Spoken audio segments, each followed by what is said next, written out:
Knuffle Bunny free.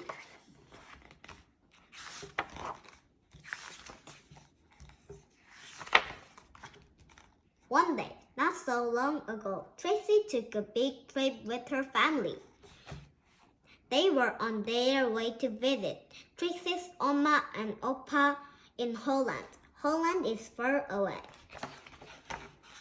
So that meant taking a taxi to the airport, queuing up, watching Knuffle Bunny go through the big machine, waiting some more, and finally getting onto a real airplane. On the plane, Trixie played and read and slept. Before she knew it, the plane had landed. Trixie and her family left the airport and got on the train to go to Oma and Opa's house. Oma and Opa were so happy to see Trixie. Soon Oma and Trixie were drinking cold glasses of chocolate milk in the garden. Suddenly, Trixie realized something.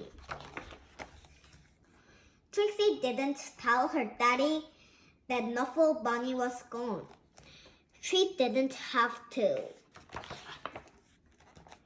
Trixie's daddy called the airline and asked them to look for Knuffle Bunny on the plane. But the plane had left for China.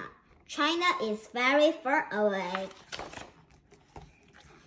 Trixie's mommy hugged her and asked her to be brave.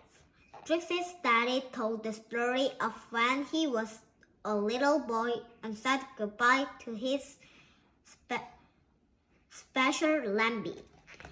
Oma gave Trixie another glass of chocolate milk and remarked on how big she was getting. Trixie understood. She was getting bigger, even if she wished she wasn't. The next morning, Trixie tried to enjoy going to the cafe and the swings in the playground and the carnival that was in town. And while the whole week was filled with fun things, like eating chips on the street, visiting real windmills, and feeding the dogs, Trixie was still sad. She missed her Knuffle Bunny. Oma and Opa understood. Oma and Opa had a plan. That night, they had a surprise for Trixie. A brand new top of the range. Funny Bunny wanted doll extreme. It could walk. It could speak in Dutch. It could dance. But it couldn't make Trixie feel any better.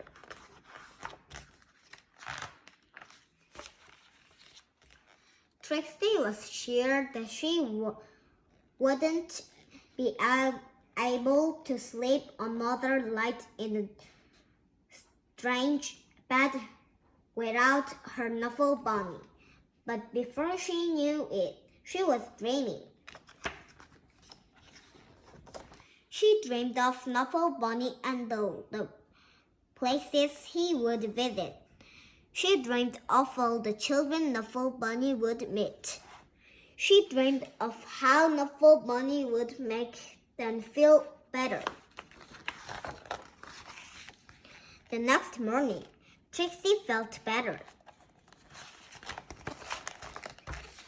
Trixie had a big breakfast.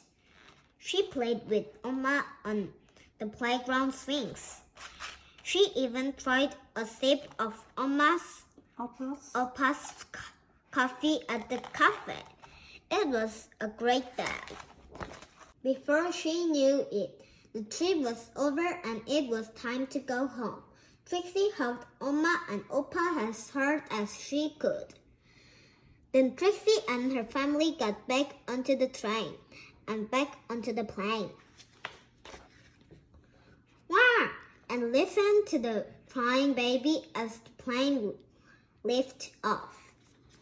But can you believe it?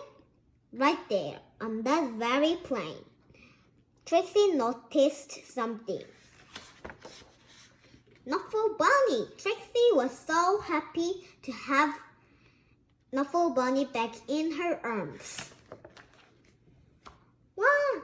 Happy enough to make a decision. Trixie turned round and said, "Would your baby like my Knuffle Bunny?" "Really?" asked the baby's mother. "Really?" asked Trixie's daddy. "Really?" asked Trixie's mommy. "Blaggy Plaggy?" asked the baby. "Really," said Trixie. She was big enough. The baby was happy. The baby's mother was thankful. Trixie's parents were proud. And the other passengers were very relieved. And that is how. A few weeks later, Trixie received her very first letter. A note to Trixie. "Trixie, I hope to watch you grow up, fall in love, start a family and be happy. And I hope that one day, many years from now, you will receive a package from an old pen pal. Love, Daddy." The end.